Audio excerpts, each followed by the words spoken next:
મહાશિવરાત્રિ ફાગણ મહિનાના કૃષ્ણ પક્ષની ચતુર્દશી તિથિએ ઉજવવામાં આવે છે. હિન્દુ ધર્મના મહત્વના તહેવારોમાંથી એક મહાશિવરાત્રિ છે. આ દિવસે મહાદેવ અને માતા પાર્વતીના વિવાહ થયા હતા. જે કોઈ પણ વ્યક્તિ મહાશિવરાત્રિ પર ભગવાન શિવની પૂજા કરે છે તેની તમામ મનોકામના પૂર્ણ થાય તેવી માન્યતા છે. પંચાંગ અનુસાર આ વર્ષે મહાશિવરાત્રિનું વ્રત 26 ફેબ્રુઆરી અને બુધવારના રોજ છે. આ વર્ષે ચતુર્દશીની તિથિ 25 ફેબ્રુઆરીની મધ્યરાત્રિથી શરૂ થશે. તેથી શિવરાત્રિનું વ્રત 26 ફેબ્રુઆરીએ ગણાશે.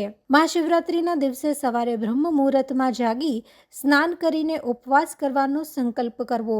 ત્યાર પછી સવારે અને સાંજે ભગવાન શિવ અને માતા પાર્વતીની પૂજા કરવી. મહાશિવરાત્રિ પર પરિણીત મહિલાઓએ માતા પાર્વતીને શૃંગારની વસ્તુઓ અર્પણ કરવી અને ભોળાનાથને બેલીપત્ર, ભાંગ અને ધતૂરો અર્પણ કરવો.